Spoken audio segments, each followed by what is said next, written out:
Ovdje ćemo vidjeti jako velike To je rupe. u jednom selu Prozor, kraj crkve, gađali su vjerojatno crkvu i to je bomba, tako je ljudi zovu prasica, koja je teška 250 kila. Ogromnu rupu je napravila u cestu. Vidjeli smo vodu na dnu te rupe. Što to znači? Znači da je tlo vodno, jel? Da je to zapravo nivo rijeke, ne? Da. I evo najopasnijeg trenutka. Tu avion leti, to je MiG-21, dva su u tom trenutku letila. Ovaj dečko je gardista i čak je pucao puškom na njega, ali... To su posljedice koje su... Ovo je namijenjena bomba, ja vjerujem, na bolnicu u Otorcu, ali su srećno bili neprecizni pa je pala u šumu jednu.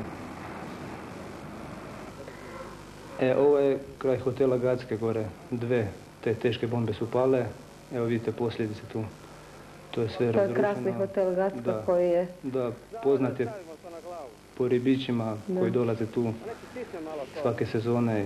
To je sve tu uništeno. Srećom ljudi nisu bili povređeni, samo jedna djevojka koja je malo porezana na uho, ništa drugo. Mislim, to su ljudi imali stvarno sreću. Čovjek ne može zamisliti da toliko stakla može pasti na jedno mjesto. Da. Evo vidite, to je nešto strašno. Mislim da tu nema uopće što komentirati. Čak s druge strane tu jedno stablo srušeno od tog udarca, a bomba je pala na drugu stranu zgrade. To je viđeno, ako smijem reći, gospodin Milan Jurković izvještavao, on je uspio... Mi smo tu stigli 10 minuta nakon eksplozije. Nakon 10 minuta.